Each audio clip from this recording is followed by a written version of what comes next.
नमस्कार, स्वागत है आपका संगठन भारत न्यूज में और मैं हूं आपके साथ शालिनी। आइए बढ़ते हैं आज की बड़ी खबर। घरेलू प्रताड़ना बनी मौत की वजह 17 पर केस 7 गिरफ्तार।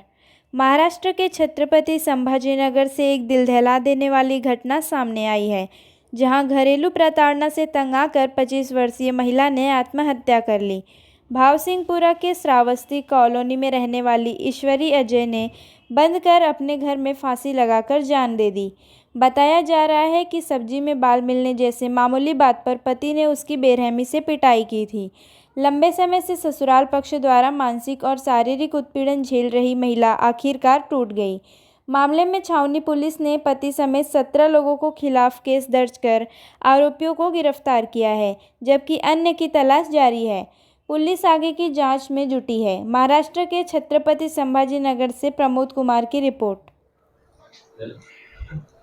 सर काय नेमका प्रकार होता आणि काय यामध्ये उल्लेख? दिनांक 7/4/2026 रोजी पोलीस स्टेशनमध्ये असताना आम्हाला फोन आला की भावसिंगपुरा येथे एका महिलेने आत्महत्या केलेली आहे। त्या अनुषंगाने आम्ही भावसिंगपुरा येथे पोहोचलो असता त्या ठिकाणी एक महिला आम्हाला मिळून आली। तिला आम्ही तात्काळ घाटी दवाखान्यामध्ये येथे पाठवून तिचा उपचार करण्याचा प्रयत्न केला, परंतु डॉक्टरांनी त्यांना तपासून मृत घोषित केले। त्यानंतर ज्या महिलेचे वडील नामे राजू भुजंग हे पोलीस स्टेशनला आले व त्यांच्या सांगण्यानुसार आम्ही 17 जणांवर हुंडाबळीसारखे कठोर कलम लावून गुन्हा दाखल केलेला आहे। त्यामध्ये फिर्यादीमध्ये त्यांच्या वडिलांनी सांगितलं आहे की वारंवार त्यांना पैशाची मागणी होत होती। त्यांनी लग्नामध्ये पैसे दिले होते, सोने दिले होते, परंतु त्यांना वारंवार घराचे हप्ते भरण्यासाठी मृत महिलेचा पती व त्यांचे नातेवाईक हे वारंवार त्रास देत होते।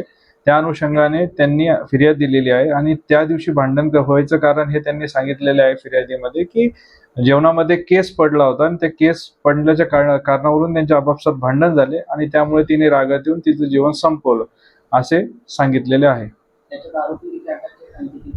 यामध्ये आतापर्यंत एकूण 17 आरोपी निष्पन्न त्यांनी सांगितलेले आहे फिर्यादीमध्ये। त्यामधले 7 आरोपी अटकेत आहेत। त्यामध्ये एक महिला आहे, 6 पुरुष आहेत आणि मान्य न्यायालयासमोर काल हजर करून त्यांना 10 तारखेपर्यंत 2 दिवसाचा PCR हा न्यायालयाने दिलेला आहे। आर्थिक देवाणघेवाणीवरून देखील त्यांच्यामध्ये खटके उडत होते असं तक्रारीत नमूद आहे किंवा तिचा छेड केला जात होता। त्या दृष्टिकोनातून देखील आपण काही तपास करताय?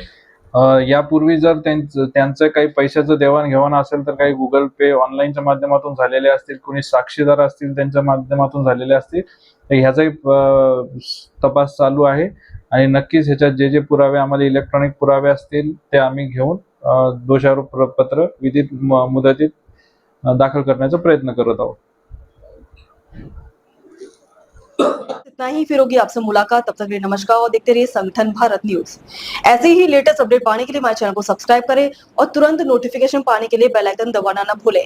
यदि आप हमें फेसबुक या इंस्टा के माध्यम से देख रहे हैं तो हमारे पेज को फॉलो जरूर करें। धन्यवाद।